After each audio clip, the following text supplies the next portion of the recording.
আসসালামু আলাইকুম ওয়া রাহমাতুল্লাহি ওয়া বারাকাতুহু। সুপ্রিয় দর্শক শ্রোতা, সবাইকে মাহে রমজানের শুভেচ্ছা জানিয়ে শুরু করছি আপনাদের প্রিয় অনুষ্ঠান হামদর্দ কুরআন আমার ভালোবাসা।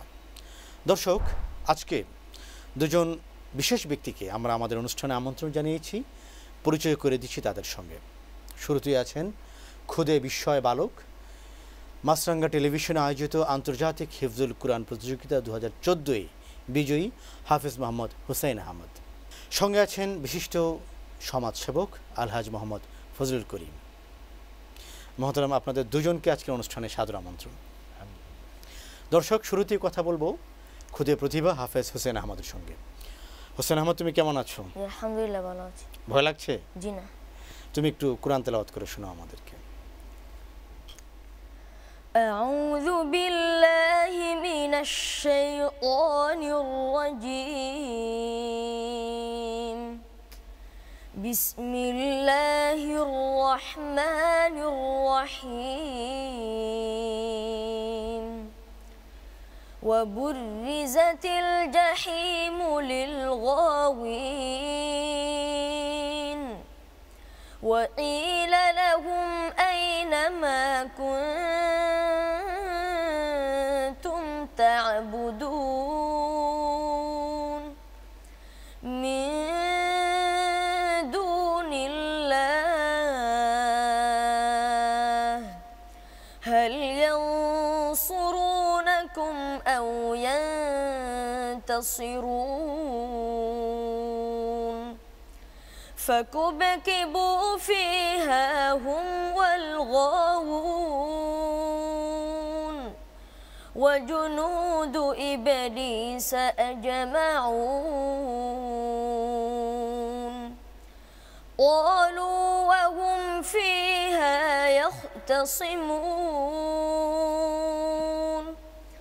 تالله إن كنا لفي ضلال مبين إذ نسويكم برب العالمين وما أضلنا إلا المجرمون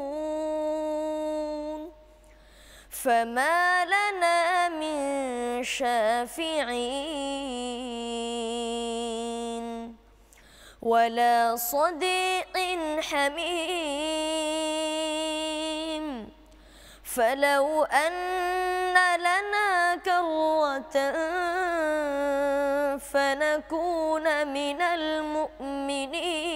المؤمنين إن في ذلك لآية وما كان أكثرهم مؤمنين وإن ربك لهو العزيز الرحيم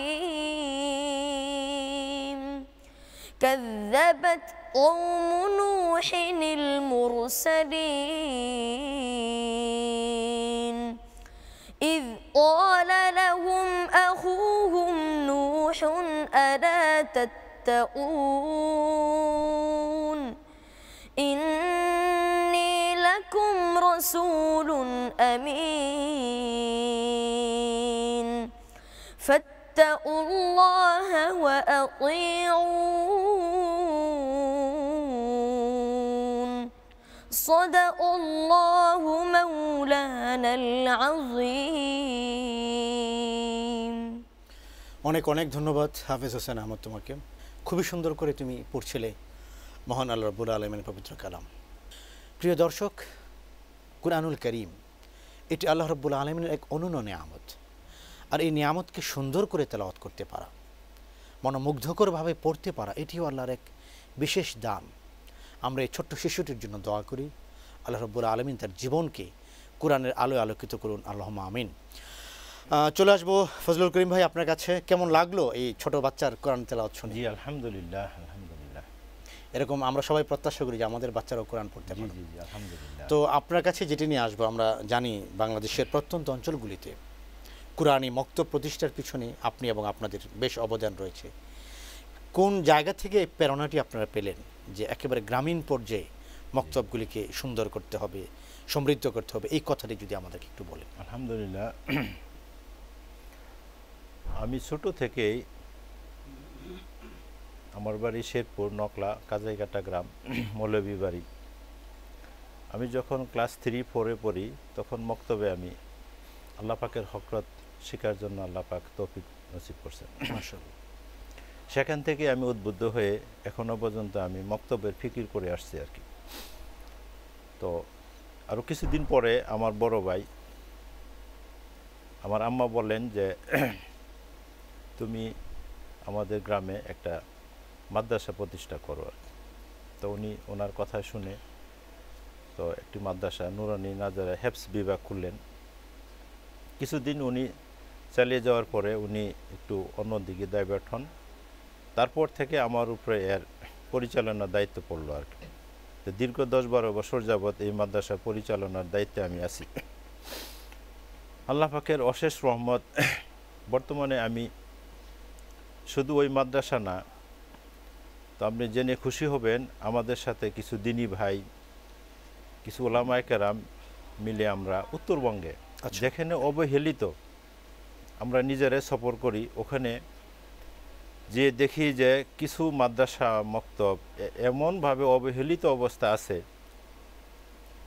মসজিদে একজন ইমাম আসেন, নামাজ পড়ে আবার এক সপ্তাহ পরে তালা লাগিয়ে যান, এক সপ্তাহ পরে আবার নামাজ পড়তে আসেন, মানে শুধু জুমার নামাজ পড়েন, জি জি, এক সপ্তাহ পর্যন্ত কোনো নামাজ তারপরে আবার আসেন আর কি। এ দেখে আমরা সকলেই অবাক হয়ে গেলাম। তো ওখানে আমরা মক্তব প্রতিষ্ঠা করার জন্য এখন আমরা প্রায় 100 মক্তব ওখানে আমরা প্রতিষ্ঠিত করছি। এদিকে গোটা উত্তরবঙ্গে, পঞ্চগড়, ঠাকুরগাঁ, দিনাজপুর, ওখানে যে প্রান্তিক লেভেলে আমাদের যে ওখানে যে ওলামায়ে কেরাম আছে ওনাদের কাছে যাই, ওনাদেরকে বুঝাই। উত্তরবঙ্গের সেই মক্তবগুলির ক্রান্তিকালীন কি অবস্থা ছিল সেটা আমরা আপনার কাছ থেকে জানবো ছোট্ট একটি বিরতির পরে। প্রিয় দর্শক, আপনারা দেখছেন হামদর্দ কুরআন আমার ভালোবাসা অনুষ্ঠানের পর্যায়ে নিচ্ছে ছোট্ট একটি বিরতি, আমাদের সঙ্গে থাকুন।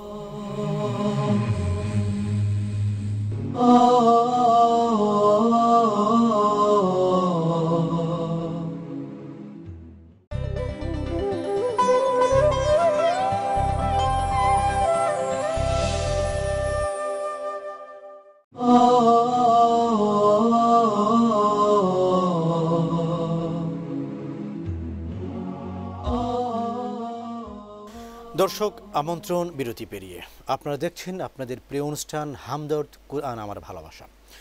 ফজলুল করিম ভাই, আপনি যেটি বলছিলেন উত্তরবঙ্গের মক্তবগুলির কঠিন অবস্থা, ক্রান্তিকালীন অবস্থা।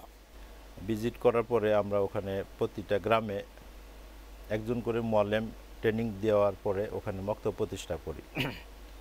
বর্তমানে আমাদের পঞ্চগড়ে প্রায় 30 থেকে 35টা মক্তব, মানে যেখানে আপনারা মক্তবগুলি করছেন সেই মক্তবগুলির ছাত্রছাত্রী কারা?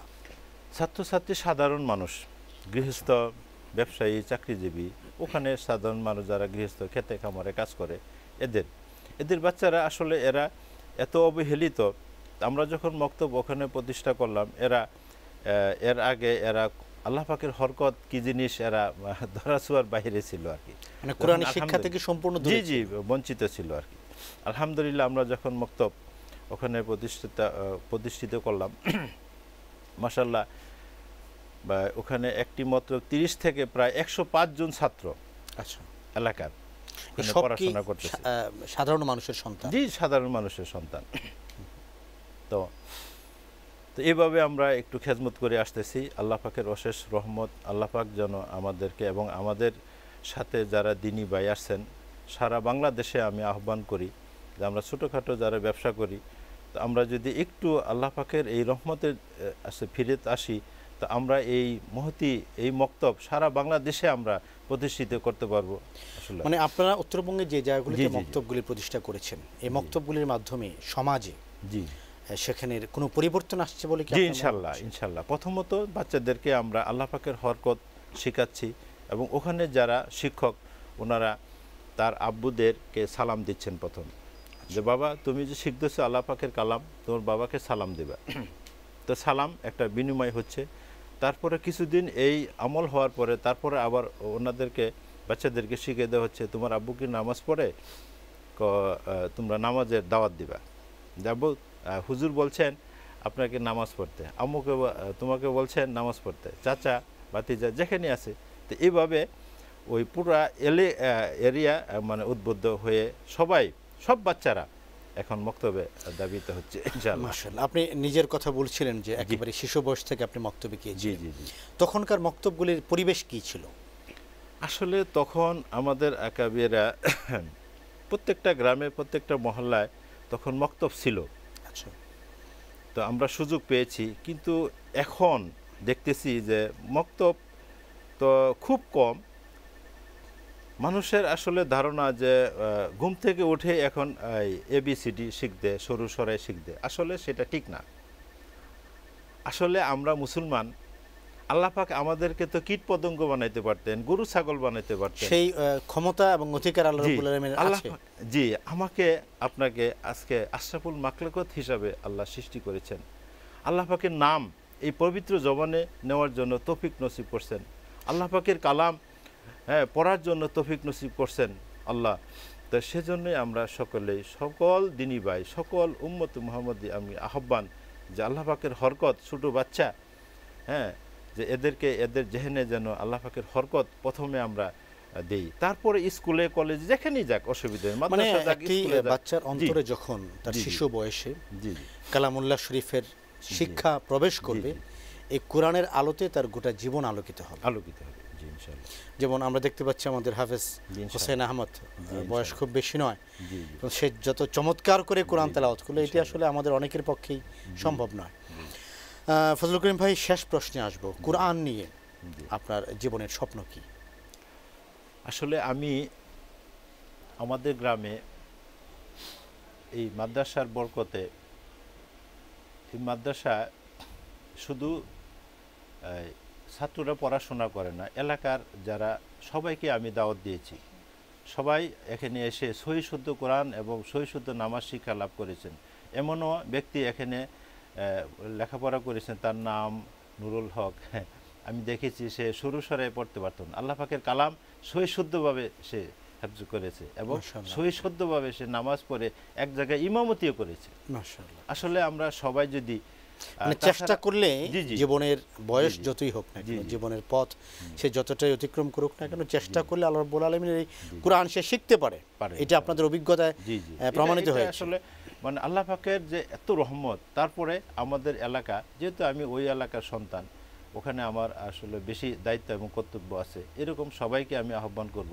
তা আমাদের এলাকা মহিলারা, মা বোনেরা, ইনারা কোরআন শিক্ষা থেকে বঞ্চিত, ওনাদেরকে আমি ঢাকা থেকে মুআল্লিম নিয়ে আমাদের ওখানে বাসায় প্রতি রমজানে আমি কোরআন শিক্ষার জন্য আমি রমজানের ব্যবস্থা করেছি। আচ্ছা। মাশাআল্লাহ, ওনারা অনেক মা বোনেরা সহি শুদ্ধভাবে কোরআন এবং পড়া এবং বোঝা এবং কিছু মাসনুন দোয়া শিখে গেছেন। এমনও একটা নজির গেছে যে দীর্ঘদিন আগে একজন বৃদ্ধ মহিলা আমাদের এখানে ভর্তি হওয়ার পরে উনি রাতে সালাত তাসবিহ নামাজ পড়ে ইন্তেকাল করেছেন। প্রিয় দর্শক, সময় বলছে এবার বিদায় নেবার পালা। ইনশাআল্লাহ তাআলা আগামীকাল একই সময় আবারও দেখা হবে নতুন কোনো অতিথির সঙ্গে, নতুন কোনো বিশ্বজয়ী হাফেজ কোরআনের সঙ্গে। হাফেজ হোসেন আহমদ, তোমার জন্য আমাদের ছোট্ট উপহার, শুভেচ্ছা স্মারক। তোমার জন্য দোয়া করি তুমি আরও বড় হও এবং গোটা বিশ্বে তোমার মাধ্যমে কোরআনের আলো ছড়িয়ে পড়ো। মহতারাম, আপনার জন্য আমাদের উপহার পবিত্র কুরআনুল কারীম এবং শতাব্দীর শ্রেষ্ঠ হালাল পানীয় রূহ আফজ। وهو علام الغيوب في الشروق وفي الغروب نوره يهدي العصا ربنا رب القلوب وهو علام الغيوب في الشروق وفي الغروب نوره يهدي العصا ربنا الهادي الودود فضله ملء الوجود عفوه خير وجود فارتجي دوما